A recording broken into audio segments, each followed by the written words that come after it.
Serangan tiba-tiba ini membuat kelopak mata Harvey York berkedut. Dia hampir tanpa sadar menendang kursi yang diduduki Geoffrey Foster dengan keras. Kursi itu jatuh ke tanah, dan seuntai jarum bunga pir badai hujan juga melewati tempat mereka berdua berdiri dan jatuh ke meja besar di belakang. Sebuah lubang besar langsung muncul seiring dengan cairan korosif yang tampak sangat mengerikan. Neve Foster yang terlihat kusam, sudah mengangkat tangan kirinya. Harvey York hendak bergerak, tetapi Geoffrey Foster telah muncul di depan Neve Foster. Dia meraih tangan kirinya, dan ekspresinya langsung menjadi sangat ganas. "Anak kecil, aku telah membesarkanmu selama 20 tahun. Kamu benar-benar ingin melenyapkanku. Aku ingin kamu mati di sini." Saat suara itu jatuh, Geoffrey Foster telah menggenggam pergelangan tangan Neve Foster. Dia ingin menekan jarum bunga pir badai hujan yang tersembunyi di lengan bajunya ke dahi Neve Foster. Kelopak mata Harvey York berkedut, dan dia langsung mengerti. Karena serangan Neve Foster, iblis batin Geoffrey Foster mulai meletus, dan dia lepas kendali saat ini. Dan Neve Foster yang terlihat kusam, mendapatkan sedikit ketenangan pada saat ini karena rasa sakit yang parah di pergelangan tangannya. Ketika dia pulih, dia tampak sedih dan bingung saat ini. "Kakek, apa yang akan kamu lakukan? Mengapa aku di sini?" Neve Foster berbicara dengan suara keras. "Jika kamu ingin melenyapkanku, tentu saja aku akan melenyapkanmu juga. Sejujurnya, aku sudah lama tidak senang denganmu. Jika bukan karena kamu, sesuatu tikdan akan terjadi pada putra dan putriku." Sambil melampiaskan kebencian di hatinya, Geoffrey Foster menekan jarum bunga pir badai hujan di lengan baju Neve Foster ke dahinya. Melihat hujan badai akan meletus, Neve Foster menutup matanya dengan putus asa. Dia tidak tahu apa yang terjadi, kakeknya sendiri hendak melenyapkan dirinya. Pada saat kritis, Sol dan Lune segera masuk setelah mendengar keributan itu. Harvey York maju selangkah dan menusuk dahi Geoffrey Foster dengan satu jari. Nafas batinnya dengan cepat mengalir ke tubuh Geoffrey Foster dan langsung menghapus aura hitam yang terjerat di hatinya saat ini sepenuhnya. Pada saat udara hitam terhapus, tubuh Geoffrey Foster bergetar hebat karena rasa sakit. Niat melenyapkan di matanya juga dengan cepat surut, dan akhirnya dia segera kembali normal. Dan tangan yang memegang Neve Foster sedikit mengendur saat ini. Dia melepaskan Neve Foster. Setelah itu, Geoffrey Foster jatuh dan duduk di tanah. Energi dan semangatnya mengendur saat ini, dan temperamennya langsung berubah secara kualitatif. Dia tampaknya telah menua dalam sekejap, tetapi dia penuh energi. Tapi itu menjadi lebih baik. Pada akhirnya, Geoffrey Foster memuntahkan seteguk darah sehitam tinta, lalu jatuh pingsan di tanah. Harvey York buru-buru melangkah maju, membantu Geoffrey Foster berdiri. Dia meletakkannya di sofa, dan menggigit ujung jarinya, sebelum menetaskan setetes darah ke tengah alis Geoffrey Foster. Aura Geoffrey Foster menjadi sedikit lebih melimpah, dan tidak lagi penuh dengan rasa dingin. "Kakek." Pada saat ini, Neve Foster juga terbangun. Dia dengan cepat mengambil jarum bunga pir badai hujan di lengan bajunya, dan mengarahkannya ke Harvey York. "Bajing, beraninya kamu menyakiti kakekku. Aku akan melenyapkanmu." Selusin pengawal yang datang setelah mendengar berita itu juga dengan cepat mengeluarkan jarum bunga pir badai hujan. Chapter 6881. Berhenti. Semuanya berhenti. Melihat pemandangan ini, Sol dan Lune segera bergerak dan berdiri di depan Harvey York. Mereka tahu tentang situasi Geoffrey Foster, jadi mereka tahu betul bahwa dalam tubuh Geoffrey Foster sedang mengamuk. "Cepat, jatuhkan semua jarum bunga pir badai hujan di tanganmu. Tunggu sampai Tuan Foster bangun, lalu kita akan membuat keputusan." Sol memberikan perintah, dan pada saat yang sama, dia dengan cepat mengambil ponsel yang baru saja diletakkan. Dia ingin melihat yang baru terjadi. "Lune, apakah ada yang salah dengan otakmu? Apakah kamu tidak melihat barusan, kakekku akan dilenyapkan oleh Harvey York?" "Sol, cepat hentikan mereka. Ayo, bantu aku melenyapkan Harvey York. Siapapun yang berani menghentikanmu, lenyapkan mereka juga." Pada saat ini, Neve Foster berada di ambang kegilaan. Melihat pemandangan kacau di ruang kerja, para pengawal saling memandang. Sekilas ada sedikit keraguan, tidak berani melakukannya secara langsung. "Sebaiknya kau lihat dengan jelas, siapa pelakunya." Lune sudah mendapatkan kamera video saat ini, tanpa basa-basi lagi, dia langsung memproyeksikan apa yang baru saja dia rekam di layar TV di ruang kerja. Segera, semua orang melihat bahwa Neve Foster muncul di pintu masuk ruang kerja dan langsung memutar jarum bunga pir badai hujan. Jika Harvey York tidak bertindak tepat waktu, Geoffrey Foster akan segera mati sekarang. Adegan ini membuat semua pengawal benar-benar terkejut. Mereka semua berbalik dan memandang Neve Foster dengan tidak percaya. Jelas mereka tidak dapat berpikir bahwa dia akan melakukan hal seperti itu. Wajah Neve Foster juga kosong, dan dia kehilangan suaranya. "Tidak mungkin. Sama sekali tidak mungkin. Tidak peduli apa yang aku lakukan, aku tidak mungkin melakukan apapun pada kakekku. Dia tidak percaya bahwa dia akan melakukan hal seperti itu, tetapi setelah memeriksanya kembali, dia menemukan bahwa semua bukti ada di sana. Ayo, kendalikan wanita itu. Apa faktanya dan bagaimana kita harus menghadapinya? Tunggu Tuan Foster sadar. Pada saat ini, Lune dengan cepat memerintahkan, dan segera beberapa pengawal memisahkan Neve Foster dan Geoffrey Foster. Jelas, mereka lebih bersedia untuk percaya pada penilaian Lune daripada teriakan Neve Foster. Jangan dengarkan fitnah. Aku wanita tertuamu, bagaimana aku bisa menyakiti kakekku? Apakah aku sudah gila? Neve Foster terus menggelengkan kepalanya dan mundur. Dia memang memiliki banyak keluhan, dan merasa kakeknya terlalu tidak adil padanya. Tetapi dia tidak mau percaya bahwa dia akan menyakiti kakeknya dalam keadaan linglung. Sangat disayangkan bahwa pada saat ini, kemarahan dan kesedihannya tidak ada artinya. Para pengawal yang hadir dengan rapi mengendalikannya dan melucuti senjata berbahaya itu. Tidak perlu melakukan itu. Itu bukan salahnya. Pada saat ini, Harvey York, yang telah berurusan dengan iblis batin Geoffrey Foster, segera keluar sambil menyeka telapak tangannya dengan handuk. Memang Nona Foster yang baru saja menembak, tapi mungkin bukan niatnya untuk menembak, tapi dia diplot untuk melakukannya. Anggap saja seperti seseorang menghipnotisnya. Seseorang ingin melenyapkan Tuan Foster, tetapi mereka tidak menemukan kesempatan, jadi mereka menggunakan trik ini. Dan kontrol semacam ini seharusnya hanya tersedia untuk waktu yang singkat. Kalau tidak, pihak lain tidak akan memilih untuk mengaktifkannya pada saat kritis saat aku akan membantu Tuan Foster menangani iblisnya. Dan aku menduga bahwa sumber kendali semacam ini berasal dari dupa 6 jalan. Chapter 6882. Mendengar kata-kata Harvey York, semua orang yang hadir saling memandang dengan cemas. Sol dan Lune sangat berpengalaman, dan dengan cepat mereka memperbesar gambar video, lalu mengamatinya dengan cermat. Setelah memindainya dengan cermat, mereka menemukan bahwa tindakan Neve Foster memang berada di luar kendalinya, dan matanya benar-benar kosong. Bahkan gerakan saat menggunakan jarum bunga pir badai hujan tampak sangat tersentak-sentak. Dia seperti boneka. Melihat pemandangan ini, Neve Foster juga terkejut. Bagaimana aku bisa dikendalikan oleh seseorang? Aku dilatih di sekolah seni bela diri Servitas dan itu membutuhkan pengendalian mental yang tinggi. Bagaimana aku bisa dikendalikan? Dan, bahkan jika ingin mengendalikanku, itu tidak mungkin hanya karena dupa 6 jalan. Yang paling penting aku tidak pernah lepas kendali sampai Harvey York muncul. Mungkinkah orang yang mengendalikanku adalah Harvey York? Setelah mengatakan ini, Neve Foster berbalik dan menatap Harvey York dengan ekspresi waspada. Harvey York terdiam dan berkata, "Apa gunanya aku mengendalikanmu? Tentu saja, mengambil kesempatan ini untuk memenangkan hatiku dan kakekku. Kamu ingin merebut Sekte Universal." Otak Neve Foster terbuka lebar dalam sekejap, dengan ekspresi melihat semua kebenaran. Harvey York menghela nafas. "Nona Foster, bisakah kamu memanfaatkan otakmu yang terbatas? Aku adalah perwakilan aliansi bela diri negara H dan penguasa Grand City. Apakah perlu bagiku untuk menduduki Sekte Universalmu? Selain itu, apakah kamu pernah mempertimbangkan mengapa tidak ada orang lain yang dikendalikan, selain kamu? Apakah karena seni bela diri Servitas yang kamu latih memiliki masalahnya sendiri?" Kata-kata Harvey York acuh tak acuh, tapi dia membuat semua orang terdiam. Apakah ada masalah dengan seni bela diri cucu perempuanku? Saat ini, Geoffrey Foster juga bangun, dan dia berkata dengan suara malu-malu. "Perwakilan York, apa maksudmu dengan itu?"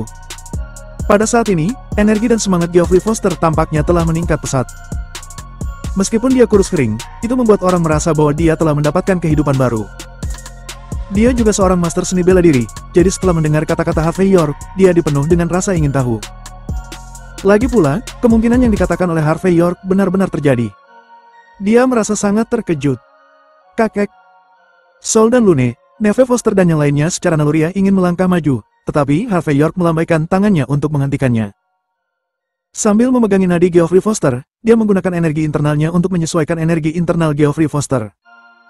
Dia lalu berkata dengan lembut, "Setiap sekolah memiliki cara berpikirnya sendiri tentang kultivasi seni bela diri. Dan jika, selama latihan, orang yang mengajarkan seni bela diri dengan sengaja menghilangkan beberapa hal, atau meninggalkan beberapa celah dalam metode mental. Pada hari-hari biasa, tentu tidak ada masalah. Namun begitu saat momen kritis tiba, seseorang akan menggunakan media lain untuk memanfaatkan celah ini. Jadi jangan berbicara tentang memanipulasi seseorang untuk melakukan sesuatu. Bahkan jika ingin melenyapkan seseorang, itu sangat sederhana dan mudah. Tetua Foster, kamu adalah master seni bela diri, kamu juga seharusnya mengerti apa yang aku katakan adalah kebenaran. Mendengar ini, wajah Neve Foster menjadi pucat. Dia sangat terobsesi dengan seni bela diri Servitas selama bertahun-tahun, dan telah menghabiskan banyak energi untuk berlatih. Tetapi sekarang dia dimanipulasi oleh gurunya sendiri. Memikirkan hal ini, Neve Foster dipenuhi dengan keputusasaan. Tapi Sol dan Lune semuanya memiliki ekspresi yang aneh, mereka secara alami tahu kekurangan dalam seni bela diri semacam ini. Namun, sejauh menyangkut Neve Foster, jika Servitas benar-benar melakukan hal seperti itu, dia akan dihukum. Chapter 6883. Geoffrey Foster sedikit termenung, dan setelah beberapa saat dia berkata dengan lembut. Neve Foster, beritahu padaku bab-bab dari metode mental seni bela diri yang kamu latih. Aku akan membantumu melihatnya. Setelah Neve Foster ragu sejenak, dia berbisik ke telinga Geoffrey Foster dan mengucapkan beberapa patah kata. Setelah mendengar kata-kata ini, wajah Geoffrey Foster berubah berulang kali. Dia memejamkan mata dan mulai menyimpulkan dengan hati-hati. Setelah sekian lama, Geoffrey Foster membuka matanya, dan berkata dengan dingin. Neve Foster, mulai hari ini dan seterusnya, kamu jangan lagi berlatih seni bela diri Servitas, lupakan sepenuhnya. Seni bela diri Sekte Universal kita jauh lebih baik. Selain itu, 6 batang dupa yang tersisa segera kirimkan ke penjara naga untuk diperiksa. Aku ingin melihat apakah bahan di dalamnya mengandung halusinogen. Setelah selesai berbicara, Geoffrey Foster memikirkan hal lain. Neve Foster, apakah mentalitas seni bela dirimu diajarkan oleh gurumu secara langsung? Saat dia mengatakan ini, mata Geoffrey Foster menjadi lebih bermartabat. Jika benar-benar Servitas yang dengan sengaja mengajari Neve Foster mentalitas seni bela diri yang cacat, maka masalah ini tidak akan berakhir. Neve Foster sedikit terkejut, dan berkata, Tidak, guruku sangat sibuk. Jadi Elena Hardy yang mengajar seni bela diri atas nama guru. Dia yang menjadi guru pengganti. Geoffrey Foster mencibir. Neve Foster, telepon dan minta dia datang untuk menemuiku sekarang. Katakan saja, aku akan mengundangnya makan malam. Ekspresi Neve Foster membeku, dia mengeluarkan ponselnya dan dengan cepat memutar nomor. Tapi segera, kulitnya berubah, dan ekspresinya langsung menjadi sangat pucat. Kakek, Elena Hardy mengalami kecelakaan mobil 10 menit yang lalu. Dia meninggal. Mendengar ini, mata Geoffrey Foster langsung tenggelam. Harvey York memiliki ekspresi setengah tersenyum di wajahnya. Sebuah insiden besar baru saja terjadi di sini, dan ternyata akar masalahnya terletak pada Elena Hardy. Namun di sisi lain, Elena Hardy baru saja meninggal. Hanya bisa dikatakan, ini sangat kebetulan sekali. Dari kematian sederhana ini, semua orang bisa mencium adanya konspirasi yang datang ke arah mereka. Atau, ini bukan lagi konspirasi, melainkan pertarungan terbuka. Itu jelas membuat wajah Geoffrey Foster bengkak. Saat ini, wajah Geoffrey Foster sangat jelek. Tapi Harvey York mengabaikan perubahan wajah Geoffrey Foster. Setelah menyapa dia segera pergi. Ini adalah perselisihan di dalam Grand City, dan ini juga merupakan pertarungan antara Sekte Universal dan Servitas. Meskipun dia adalah perwakilan aliansi bela diri negara H dan penguasa Grand City, lebih baik tidak terlibat dalam masalah seperti itu. Setelah meninggalkan kediaman Geoffrey Foster, Harvey York kembali ke rumah sementaranya. Kring. Sebelum Harvey York menganalisa apa yang terjadi hari ini, ponselnya tiba-tiba bergetar hebat. Dan orang yang menelpon adalah Mandy Zimmer. Harvey York tercengang sesaat, tetapi dia dengan cepat menghubungkan telepon. Segera, suara Mandy Zimmer terdengar dari seberang. Harvey York, ini tidak baik. Sesuatu terjadi pada Cynthia. Aku tidak bisa pergi ke Geralton Hotel sekarang. Kamu harus membantunya. Mendengar suara cemas Mandy Zimmer, ekspresi Harvey York langsung membeku, dan kemudian dia berkata dengan lembut. Mandy, jangan khawatir, katakan masalahnya dengan jelas. Bukankah Cynthia pergi ke sekolah baru-baru ini? Mengapa sesuatu terjadi tiba-tiba? Cynthia berpartisipasi dalam sebuah acara tanpa memberitahuku. Chapter 6884. 10 menit kemudian, Harvey York membawa Tyson Wood keluar dari gerbang halaman. Tyson Wood menginjak pedal gas dengan cepat, dan mobil itu melaju menuju sebuah hotel besar di pinggiran Walsing dengan kecepatan tercepat. Harvey York bahkan melakukan beberapa panggilan telepon saat dalam perjalanan. George Zabel segera mengirimkan informasi baru yang dia kumpulkan. Tuan Muda York, Hotel Geralton di pinggiran kota Walsing dimiliki oleh orang Amerika. Selain itu, hotel ini dianggap sebagai tempat yurisdiksi ekstrateritorial. Dan mereka yang bisa masuk dan keluar dari tempat ini adalah pejabat tinggi atau orang kaya. Adapun pemegang saham hotel besar, kamu mungkin ingat dia berasal dari keluarga Yates di Amerika Serikat. Setelah keluarga ini mengalami masalah di Bakwood, mereka terdiam beberapa saat, dan kemudian memperluas pengaruhnya di negara-negara hal lagi. Hotel Geraldton adalah benteng keluarga Yates di negara kita. Adik iparmu, Cynthia Zimmer, memiliki hubungan tertentu dengan keluarga Yates. Kali ini, mereka menggunakan hubungan mereka dengan mantan ibu mertuamu, Lillian Yates. Mereka mengundang Cynthia Zimmer ke pertunjukan bakat di kawasan Asia Pasifik yang mereka adakan. Alasan sebenarnya adalah keluarga Yates di Amerika Serikat ingin mengendalikan Cynthia Zimmer melalui pernikahan. Setelah itu, mereka akan mengendalikan keluarga Jin di Mordu. Jadi, situasi Cynthia Zimmer cukup berbahaya. Harvey York menghela nafas, mau tidak mau menggosok dahi di kepala. Dia tidak tahu mengapa orang-orang dari keluarga Yates di Amerika Serikat muncul begitu tiba-tiba dan menyerang Cynthia Zimmer. Ini tampaknya sedikit berlawanan dengan intuisi. Namun, meskipun dia mencium adanya konspirasi, Harvey York tidak mengatakan apa-apa. Dia mendesak Tyson Wood untuk mempercepat. Bagaimanapun, Cynthia Zimmer adalah saudara iparnya. Pada saat ini, di lantai atas Hotel Geraldton Walsing, di dalam restoran berputar, lampu menyala terang dan suasana mencemaskan. Puluhan gadis dengan sosok anggun dan wajah lembut berjalan mondar-mandir di atas panggung seperti pertunjukan bakat. Tapi di tribun di bawah, ekspresi Cynthia Zimmer sedikit melihat pemandangan ini jelek.